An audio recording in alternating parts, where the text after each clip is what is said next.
What the fuck is going on? You know how goddamn late it is. Why the fuck are you at my door? Trick or treat. Sir, it's Halloween. Trick or treating? The fuck you think I am? Made out money? Son, I'm out here saving money, spending them on the classic collection of my Ferraris. You think I'm gonna waste money on the goddamn candy? Dream on, kid. Anyways, what the fuck are you supposed to be? A retard? Well, I just thought we can get some candy. I don't give a shit what you're supposed to be. Here, you want some cigars? Here, have some. Get a little for you. You got some for you. Enjoy the cigars, kid. It's better than candy, trust me. What the hell? What are you supposed to be? Marathon is amazing. Renegades is going to be so amazing. Kid, I can tell you right now, player.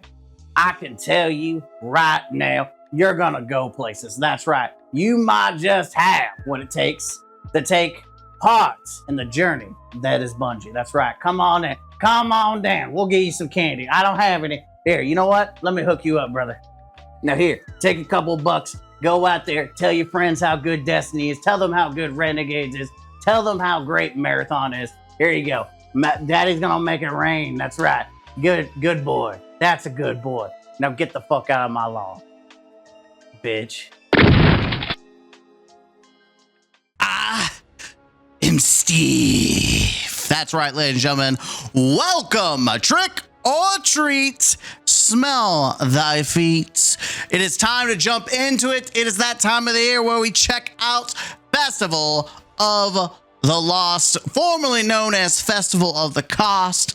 That is right. Now, this is not going to be a long review, but it's definitely going to be a review that's worth the time, mostly because Festival of the Lost indicates the possibility that Bungie could have made great changes to Destiny 2, but instead made the devastation of making the portal. And even with some of the glow ups that Festival of the Lost has that we're going to talk about, it is a complete failure based on the fact that the portal itself is a complete failure. So let's just jump in, right? Let's just get it out of the way. Let's talk about the activity itself. There's actually two of them. First off, let's talk about the Rumble, the Red Rumble. The difference is it's Rumble, everyone against each other, a free-for-all, but you get to face off a giant headless one. That's right. It's actually pretty cool. You get to fight off, you get to kill it, it'll drop heavy, it'll drop the little pumpkin bombs. It's a fun little PvP activity with a little splice of PvE. Now, I will say that this is probably the most creative PvP mode we've had in quite some time, mostly because everything we've had for other seasons and other events has literally been crap that we've already had. At least this tries to do something different. Now we go to the bread and butter. That's right. Festival of the Lost's pinnacle activity, Altars of Sorrow. Now, I know. People are going to say it's just reused content. And you're right. However, this is not a brand new update. This isn't seasonal. This is an event that is a holiday event. So I'm going to give it a grade on that curve. I'm not going to expect a new event every year. And the fact that we actually got something that's new and fresh and somewhat unique. And when I say unique, I mean unique to the holiday event genre, because let's be honest, Bungie has not really done much with these holiday events, especially the Dawning. It's going to be very interesting to see what they do with the Dawning. But we're talking about Festival of the Lost. So what does Altar of Sorrows bring to the table? Well, it brings a refresh look. When I say refresh, I mean it's literally the moon with a bunch of candles. And instead of green, it now looks purple. That's cool. And then we've got Gambit, you know, that thing that Bungie doesn't want to actually work on. Instead, they're just going to take Gambit and put it into every other thing in the game. So we got Gambit and we have Onslaught. That's right. The mechanics for upgrading, you know, traps and turrets, that was thrown in there. I'm going to be honest, though. If you're going to do a refresh, you're going to change up an old activity, this is the best way to do it. This does allow Altar of Sorrow to shine once again. In fact, they even remove some of the monotonous grind that you had to do 5 runs of this to just 3. And I think that's a big deal for a lot of people, especially people who struggle to find any matching with randoms out in the public world. I think we're kind of done with these random public match activities. I do think that sucks, and it does kind of hurt the world of Destiny. But I do think in this regard, for a holiday event, it makes complete sense to make sure that it has guaranteed matchmaking instead of just waiting around for some event to happen. It is a very short, simple activity. It's not anything overly impressive, but again, it is something new. All we've had for the past several years has been lost sectors, haunted lost sectors. Now, I will say that I am a little upset that they removed haunted lost sectors. It would have been cool to have that as another alternative. That way you can kind of ping pong between all these activities. You can have some PvP with a little splash of PvE. You've got your Altar of Sorrow, and then having haunted lost sectors would have been really cool, especially for introducing new players who've yet to experience what a lost sector is. If there is any new players, let's be honest. And we'll talk about that toward why this event is more of a failure than a success. But overall, I do have to give props that this being a free holiday event where Bungie is notoriously known for just doing the bare minimum, they actually introduced a new activity, and it's fine, right? It's a fine experience if it works. Now, this isn't why I say it's a failure, but it did absolutely kill some of the hype for the event, is the fact that people were met with a plethora of different errors. Now, the first one that I've yet to experience, but was most common, was the fact that people were damaging the headless final boss faster than what the Shriekers could do their job, and it was soft lock. What I ran in, and what others ran into as well, was that you would be from the first to second rotation while you're killing the boss, that sometimes if you killed the boss, it would glitch where the immunity shield would just stay up forever. Oh no. Are we bugged? It's bugged. It's bugged. Wow. Bungie surely play tested this game. Bungie surely play tested this game. Man, all that effort, huh? Isn't that fun? Great experience, Bungie. Great experience.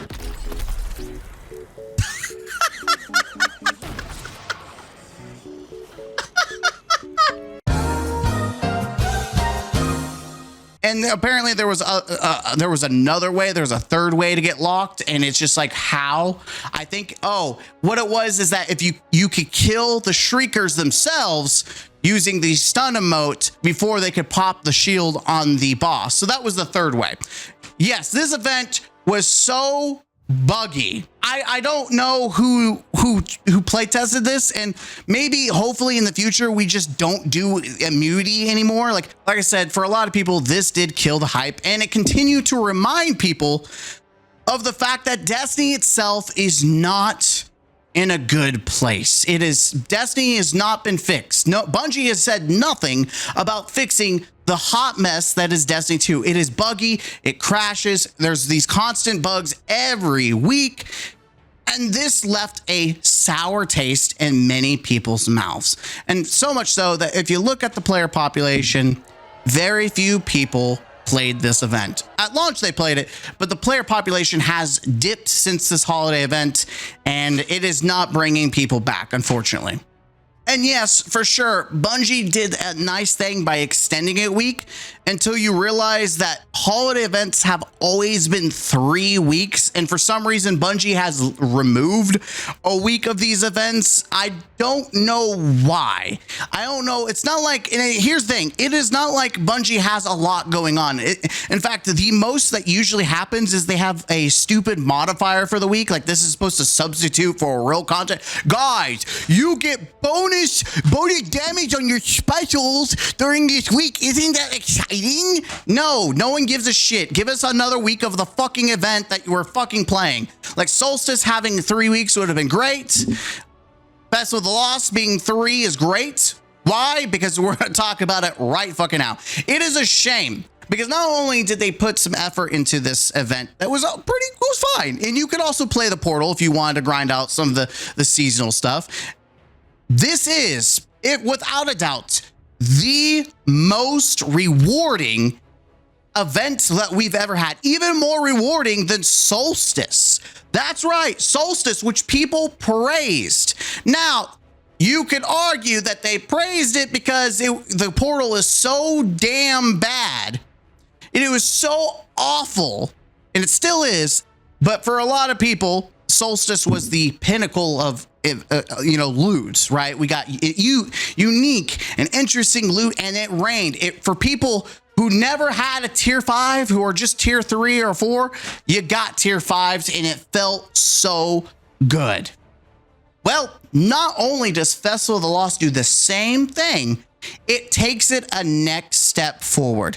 What I mean is, not only can you now target farm the exotics that you want by trading in candy, like armor and all that stuff. Not only can you get guaranteed tier 5s, because when you're at my level, you get a guaranteed tier 5, a guaranteed tier 4, whatever you're at, or guaranteed tier 3, because everyone should be at tier 3 with the little drop that Bungie did. I'm guaranteed tier 5s by turning in candy. That's right. I just play, I turn in candy, I get tier 5s of the loot, and you can get those exotics. Now, it would be better if exotics weren't as statted, like at rank 2 or tier 2, should I say? But that's besides the point. For people who are wanting to play this activity, get caught up or get invested in the game, this is so rewarding. So you can use this to focus previously exotics. Wait, what? Wait, you could buy exotics straight up with candy? That's actually kind of hot. Not gonna lie. And you can just straight up buy tier 5 armor. Winners win.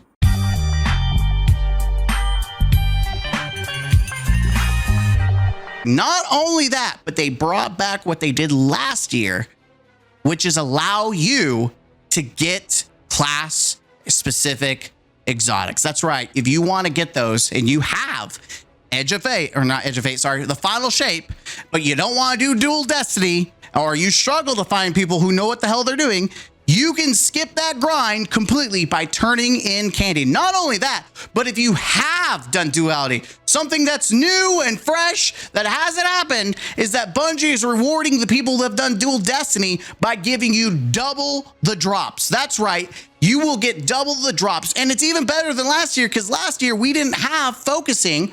Now you have attunement that you can focus specific perk or higher chance at it. So you get double drops, double the chances. It's a fantastic system. This has got to be the most lucrative loot event that I have ever played. And it's crazy. People in Destiny 1, even to the beginning of Destiny 2, Forsaken even, would be drooling at the amount of drops that you get. The biggest problem that has nothing to do with the Festival of Lost, but does impact the quality of Festival of Lost, is that the portal sucks ass. When Bungie removes 90% of the game and even all the raids and dungeons are irrelevant, no one cares about the loot. No one cares about grinding out all this shit, because where are you going to use it? Exactly. Just the portal, and there's not much going on. I keep flailing like I'm mining here. I'm fighting and mining in real life right now. The reality is, the Festival of Lost should have been a home runner. It should have been an easy pull, an easy draw to come back. But the reality is, the portal is still a parasite, a stain in the Destiny universe, and it is continuing to suck the life and joy out of the game because it doesn't actually give you the Destiny experience that people have come to love. And then people who have walked away from Destiny have no desire to come back for an event for loot that they're going to never use for any activity other than the portal. And so when you do that, it makes the moments that you do put effort into something pointless. No one gives a shit. And I'm sorry to say this, because it's crazy that we went from Festival of the Cost to Festival of the very, very generous loot, but no one cares. And even the weapons themselves are kind of mid. Like the shotgun, no one gives a shit. The bow, at least there's some options that are unique. And then the SMG, no one actually gives a shit. Like people are grinding for it, but no one actually gives a shit about the SMG. He is immediately downcast by the fact that it is being taken up by the two best weapons in the game, which are both rocket assisted pulse rifles, the exotic one, which I don't know how to say it, and the other one's mint, right? Mint is literally mint. It's in the name. It is the best weapon in the game. And you're not going to take it off for some dinky SMG, especially when we have the Solstice SMG, which is the best SMG in the game. Even Mida pales in comparison to this SMG. And again, this is a free event, but so was the Solstice, right? I think everything from the Solstice was a banger. The armor, a banger, which is another thing. Solstice brought a very unique set, whereas we don't get a new set for Festival of the Lost. And it's kind of weird because I felt like we could have done a really cool, like, set that was unique, but instead you got the ability to just outright buy the ornaments, like the Halloween ornaments, which we'll talk about briefly. I'm not gonna grill because Halloween, it makes sense to have something. By the way, this isn't like breaking the world of Destiny. It's literally just a guardian with a hockey mask. Like nothing about this is breaking immersion. It's just weird. Then we have the Hunter, which has roses on. Honestly, again, not really out of pocket.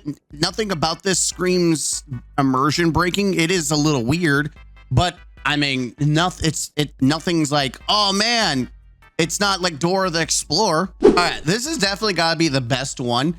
The tentacles actually move, and unironically, you think Slender Man doesn't make sense for Destiny, but I'm pretty sure if you put the Taken shader on this, it would look like a Taken enemy.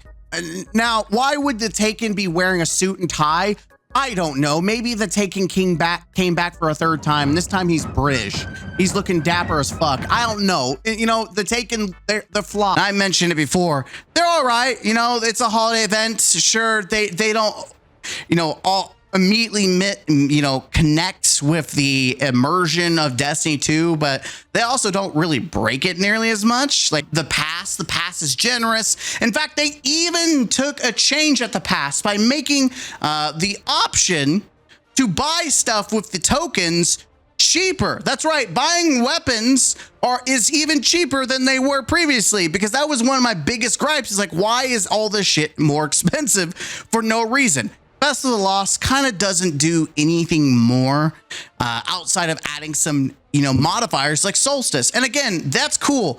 Having a bunch of pumpkins spawn and shooting them, and it's a trick or treat option where you could get a bunch of little gourds that you could toss and do big explosion damage, or you get giant fireballs that can kill you and your team, which is funny. You could also get a bunch of extra things like the cowboy hats.